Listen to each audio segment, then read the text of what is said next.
Toto naozaj otvára legitímnu otázku psychickej spôsobilosti vykonávať mandát poslanca Národnej rady Slovenskej republiky.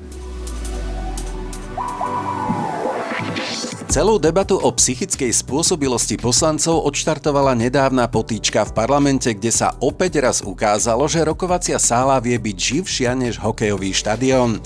Najviac sa predviedol Igor Matovič, ktorý počas incidentu napadol poslankyne koalície. Najprv slovne, potom aj fyzicky.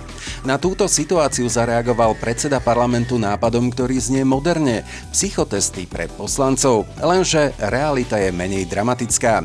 V žiadnom vyspelom parlamente sveta neexistujú povinné psychologické prehliadky zákonodarcov.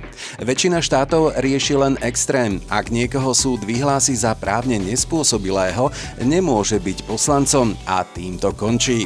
Žiadne pravidelné testovanie, žiadne popisy mentálnej kondície v majetkovom priznaní. Navyše, inde idú opačným smerom. Británia v roku 2013 zrušila zákon, ktorý odoberal mandát poslancom hospitalizovaným v psychiatrickej liečebni, lebo bol stigmatizujúci. Svet skôr odbúrava bariéry, ako pridáva nové. Ale Slovensko?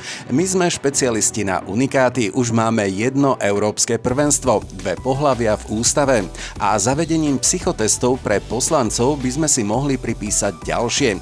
Tento raz nie právno-teologické, ale legislatívno-psychiatrické. Zostáva len otázka, je to krok profesionálnejšej politike, alebo len ďalší test, ktorý by niektorí poslanci nezvládli ani s pomocou pozmeňujúceho návrhu.